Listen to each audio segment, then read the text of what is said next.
I am very excited to introduce our first workshop of the day uh, with Samuel Striewski. And this workshop is titled "What Do We Need Bi Plus Theory For? Debating Bi Plus Critique." And our workshop host, Samuel, is a bi plus non-binary trans feminine activist, author, artist, and academic. Their research at Oxford University focuses on international queer solidarity and queer and trans struggles for and against recognition, as well as broader questions in historical and contemporary critical theory. As an activist, they are very involved in the German bi plus community, whether via organizations of demonstrations and empowerment spaces or via representing the community in deliberation processes with the German government.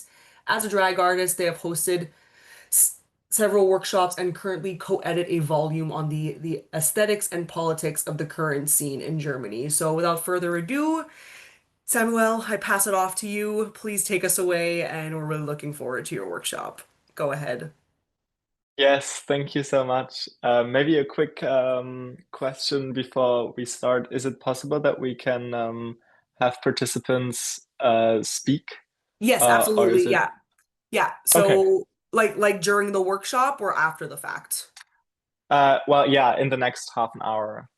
Yeah, absolutely. Like if someone wants to speak, they can raise their virtual hand and we'll allow them to speak, or they can post stuff in the chat. But yeah, if they want to speak Okay. verbally, they can raise their hands, no problem. Yes, that's amazing because I can see that we have 36 people in the call right now, which is amazing. Yeah. And So yeah, they're oh like yeah, all muted for the moment, just like to keep your talk running smoothly. But if they ever want to speak, they know they can raise their hand and we'll unmute them so they can speak and stuff. okay. Yes, I think I will try to keep what I have to say as short and brief as possible so that we have some more time to actually have this be a workshop format rather than just me Yes, monologuizing for 29 minutes and then one minute of discussion. So I no think problem. So everyone, please be um, active in the workshop. yes, exactly. So I think my thought for this workshop, and I think it coheres very well with the surrounding topics today, before and after this session, is that I think many of us who are doing bi research, but also many of us who are doing bi activism, are maybe either doing both at the same time or are very dependent on the other side of it. And I think, for example, in the German context, we have discovered that by research is extremely important to actually get your political aspects, your political movement running.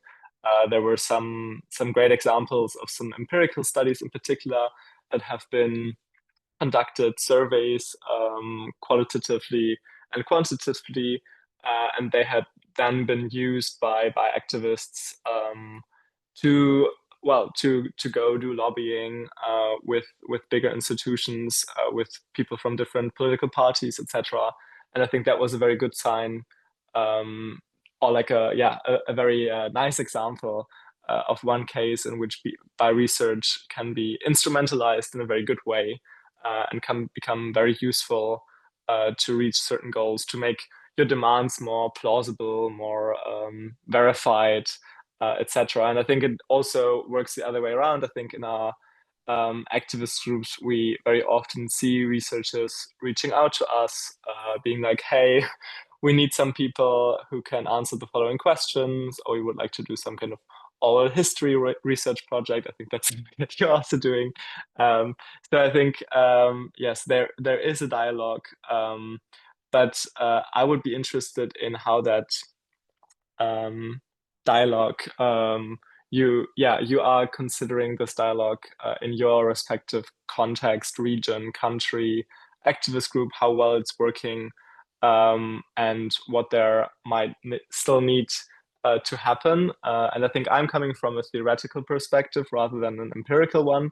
So I'm not doing natural science, I'm not doing social science in the stricter sense of that term, but doing political theory, political philosophy. So I think what I'm usually very concerned with in my academic life is trying to figure out concepts and which concepts we use and whether they are helpful for our struggles. I'm less interested in actual data, even though I'm, from a political point of view, of course, interested in that. But I'm more interested in trying to see how do concepts like bi-visibility, or what I discussed last year on this event where we talked about temporality rather than spatiality when thinking about our struggles. So I think yeah, for me, offering concepts and getting feedback on whether they work or why they don't work, why new concepts come up, why people use certain concepts to think about bisexuality. So, for example, in Germany, by now, I think most groups have adopted the term bi plus rather than bisexual or pansexual. And I think these dynamics are really interesting to me from a theoretical perspective. So, yeah, these are all just some examples that I hope show that these are not just empirical, but also sort of more conceptual questions. And I would really be interested to hear from people who are here, from the 36, without me, 35 other participants, whether they're coming from an academic perspective or from the perspective of being an activist, or maybe actually just a member of the community. Which kind of research outputs have you found particularly valuable? Is there some kind of best case that you can share from your national context where you have used some research output and it has been very successful? Are there maybe worst cases? Can you give examples where it didn't work? Are there maybe publications that were not produced by bi plus researchers, which then produced problems? So yeah, I think that would be something that I think is very interesting also regarding the upcoming founding meeting of the European bi plus umbrella organization, in which some of the people who are here are also involved in. I think that is something that will be very interesting for us there to understand what does the community need from researchers and what do researchers need from the community. Yes, so I think I will end with this. I've talked for 7 minutes, and I think now I'd love to open it up and let's see where the conversation takes us. I know we have quite a few folks in the chat and in the room in the session who are involved in both research and activism or community building. So hopefully people want to share their experiences and what concepts they found helpful in both of those spheres. We do have a comment from Julia. Having evidence is a major thing in German culture, also saying that as a German, and I always try to apply that to my research in the UK. Hmm. Would you like to say a bit more about that, Julia? How so it sounds to me like you perceive a difference between the German and the UK context. And since I'm also involved in both, I find that very interesting. Could you maybe say a bit more about how you perceive that and how you apply that in your research? Hiya, am I unmuted now? Yes. Yeah, okay, We can perfect. hear you. You're Um, good. all right. So basically, like from what I learned, I started in Germany, my bachelor's degree, and then I moved on to the UK. And basically, from what I learned is trying always to double check the information, grouping it, and trying to stay updated as well in the research. I hope that makes sense. Yeah, I think it does. Yeah. And in which field are you involved in? So now I'm doing bisexuality research, basically. But my field or my background is media and communication. Mm-hmm. Yeah, that's very interesting. Thank you. Thank you very much. I think Aurelia, you also gave a Yes. comment. Yeah, so Hi, Aurelia good to said, see you.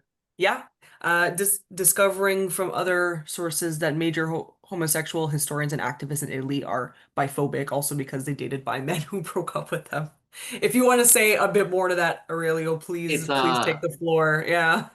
it's amazing how you discover from like chit chat and gossip how much some figures in academia, lesbian and gay scholars, or even major activists currently, they do maybe some associations that they tell you their stories so that when their ex or former bisexual partner who broke up with them, not necessarily cheating, because that's one of the stereotypes that we face, or like they wanted to be poly or everything. But it's like we do a lot of things in spite of bisexual erasure. Well, when you discover that they do biphobic stuff in spite of their exes, that gets really personal, I think, at least for me as a bi plus scholar and activist.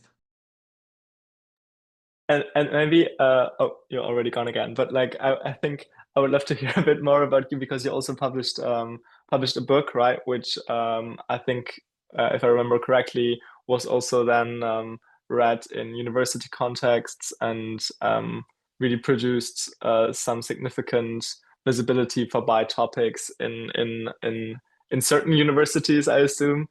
Probably not everyone because people are biphobic, as we know. But can you tell a bit more about like what kind of feedback you received on like how your research sort of transcended the bounds of like just the academic seminar room, maybe? Yeah, so we published as I edited this collective work on bi plus sexualities and politics, and the reactions from young queer people were amazing. They were so happy. I even here in the conference, there's going to be some people who told me, yeah, I wrote my PhD proposal reading your book, which is, I think, one of the great few joys of academia. And also outside of academia, it's about, yeah, reading that they can read the history of the bi plus movement. I think that's really a fundamental part. I'm so happy about that. The reaction in academia were mixed. Some people are ignoring the book. And I also have some scholars who were criticized for some scientific stuff they said in the past about bisexuality. They did not take the book very well, even throwing some accusation and attacks all over. So it's a mixed thing. Because I think inevitably when you talk about bi plus history, that's something that was told to me and another person in our review, in a peer review. Oh, it seems like you talked about bisexuality, but you always talk about oppression and erasure and in history or scientific stuff. And I said, yeah, because most of our history it comes from being neglected and oppressed. So talking about bisexuality means wanting accountability for what has been previously done. And I think it would be nice if you say something like why they don't like that. They because you have to. It's not like we have to talk bad about other people, but we just. I think you just want some recognition. So I'm talking about the book. It was mixed reaction because we criticized some, let's call them fossils and some colleagues that we wanted just to recognize bisexualities. Yeah, yeah. That sadly that's very relatable. Yeah. Thank you for sharing that. I can see that there are some more comments in the chat. I don't. So there is an appreciation post for you, Aurelio. You have inspired the next generation of bi plus scholars. That is certainly true. Also, due to your engagement in this group, in this research group. Then there's another one by Theo Besta. I was asking Oh yeah, that's like this. about contacting Oh, okay. someone. Yeah, that's yeah. Um, I encourage other people in the chat to post about the question at hand, but if anything, I can maybe answer. I can Yes, speak to it please. a little bit. Yeah, I'm not totally sure if it answers your question. Um, I would say I'm more involved in research spheres and activist spheres, although like I kind of see like a bit of an overlap between the two in terms of like visibility, and I have found like that identity has been a really conceptual thing that like I tend to run with, like in terms of like problematizing it, but also using it as like a useful framework for understanding how people organize their social lives, like how bi plus people in particular organize their social lives. Like it's such a loaded word, identity, and focusing on like kind of the social construction of identities and modern identity labels versus like behavior and desire has been something I've been grappling with for like a really long time when looking at history because, one of the things we learn as historians too is like not imposing modern labels on people from like centuries ago.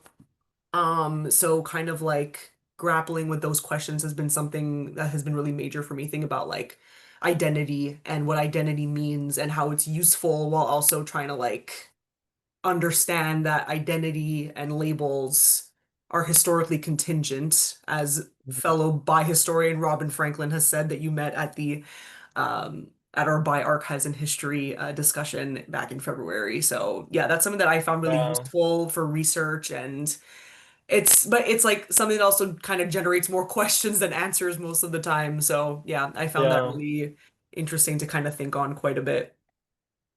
Yeah, no, I think that's a great point. I think in some of the contexts that I've been involved in, also when it comes to precisely reclaiming a history in order to sort of stabilize or justify one's contemporary struggles, I think there's a lot of like slippery slope processes happening there where I think particularly you as a historian are like, oops, that's perhaps not precisely what happened, or yeah, also me looking at the concepts would be like, I'm not sure whether that's actually the concept that has been used, or which even should be used.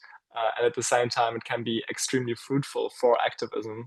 And then who are we as academics to say what works or what doesn't? Right. So I think that these are also some of the questions that I think brought with me being yeah, trying to learn. Like I think I was raised in the sort of tradition of critical theory, which in the Frankfurt sense has like for a long time thought about how our thoughts, our conceptual tools, our ways of perceiving and then conceptualizing how we perceive, categorizing our perceptions, etc. How this entire, let's say, vocabulary of describing and also normatively judging the world is already itself shaped by that world.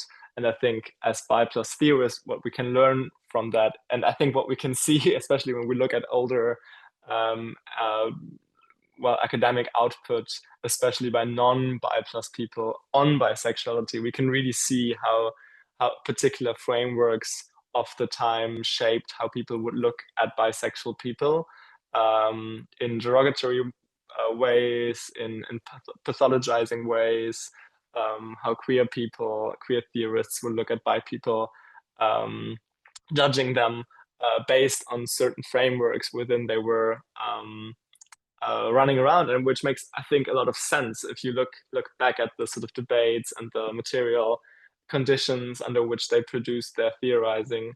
So I think for me, it's interesting to ask how can we avoid that similar stuff happens to us now, when we can only work with the concepts that we have and try to produce research.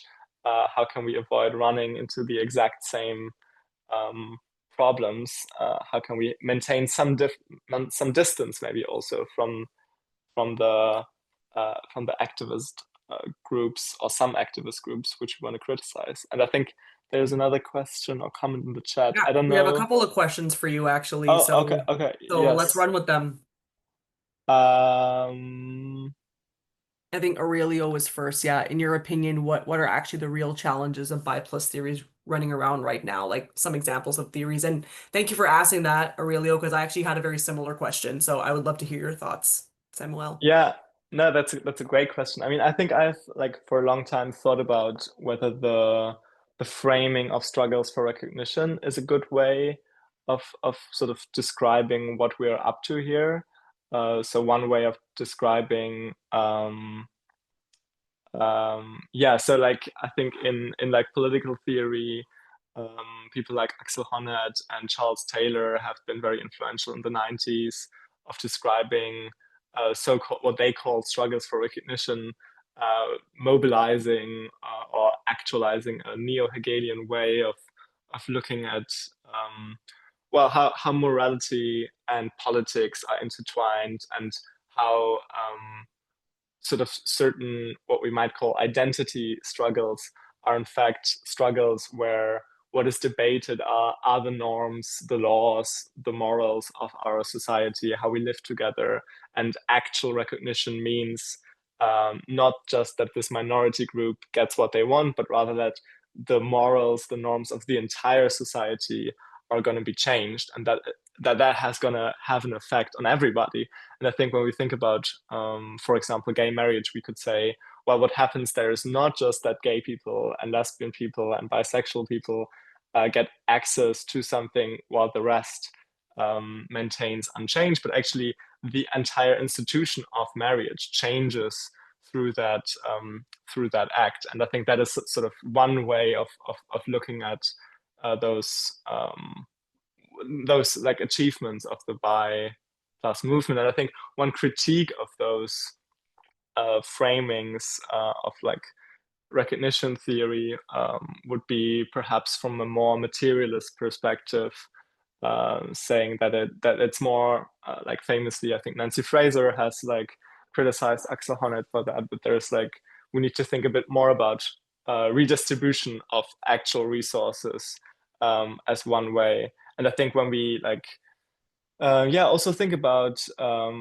what we have heard in the last talk about asylum as well. So I think there's a lot to be said about like sort of actually redistributing not just morals, but also actual money and like citizen status, etc. And I think that is also part of our bi plus struggle, right? To make sure that people who have who apply for asylum will not be rejected based on biphobic prejudices of the people sitting there, and that can only be done if we actually engage in a more anti-racist and sort of decolonial project. So then suddenly these projects would be intertwined, and bi plus theory would be much more than just sort of some group being like, oh yeah, we're also here, we're also going to be seen. So I think, yeah, these are sort of some thoughts that I had. And I think you have also reacted to Theo's comment. So let me maybe read it out. Yeah. So Theo, or do you want to read it out? Oh yeah, no. Well, I mean, you can go ahead if you want, since we're about to start. Go ahead. So for those who cannot see the chat, Theo Ferroni wrote, I don't know if I'm within the topic with this claim, but I feel like that in France specifically, we are so against community as a concept in opposition to our cultural universalism, that when we study a specific community, it feels more of an attempt at creating divisions than enriching knowledge to most people. And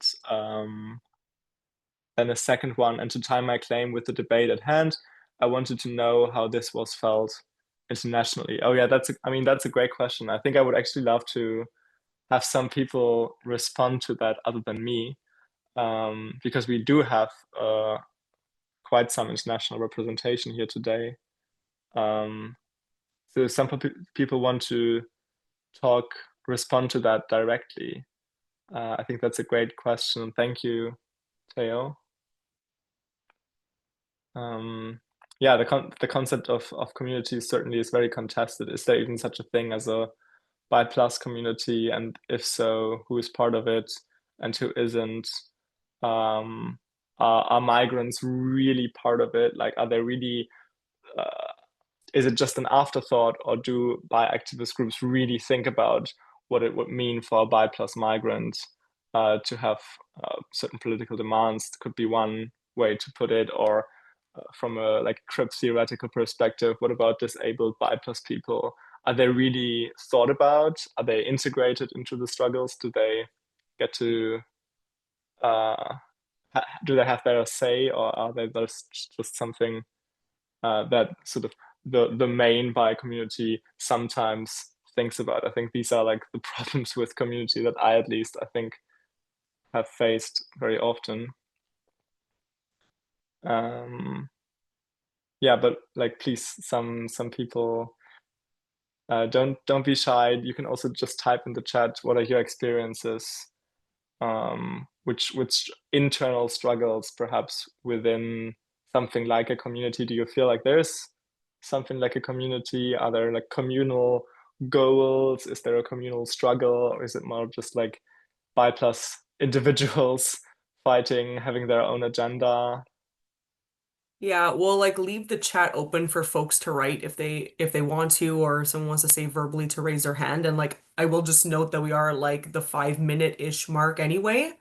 So Yes, if yes. anyone has some closing thoughts on the question that was just asked by Samuel, please do post in the chat. Even any just kind of concluding thoughts on the subject matter at hand. I personally would love to make these types of theoretical discussions like a monthly discussion thing that we can just keep going. But yeah, Yes, yes. for the time being, if anyone has any closing remarks or thoughts, please do share. Yes, there is a Oh, hello. We can see yeah. you. Chizu, did you want to speak verbally or be unmuted? I'll just wait for them to post a response. Oh, yes. Okay, fantastic. So please, yeah, do go ahead and share. You can unmute yourself and yeah. Yes, it was more of a technical actual question. I got an option to be promoted to a panelist, but I didn't get a chance to click it yet. So I just wanted to see if the option. Oh, okay. Like if the panel thing worked. Yeah, okay. Yes. Well, we can confirm that it did, so you're good. Do you also want to respond to the question now that we know that your microphone works? Oh, I think we actually have someone. We have Eric who wants to say something as well. Unless you're just also part of the next panel, which is also a possibility. Yes, I am. I am part of it. So that's why that was sent. But my Oh, co-presenter, yeah. No, I was talking to Eric, who also just got promoted to a panelist. So, well, I'm sorry. oh, okay. So you're both just on the next panel. Okay, gotcha. Um, okay. Well, if there are no other concluding thoughts, like we'll still leave the next couple minutes open to people in the chat. Or Ellen, did you want to say something, or did you just?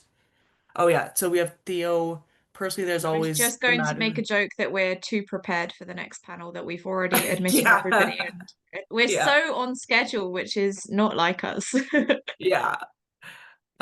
We have one last comment from Theo who says, personally, there's always the matter of definitions of bi plus. That's a huge debate within and outside the community. So maybe you can just end the workshop by speaking about that for 2 minutes, Samuel, if you have Yes. any thoughts about that.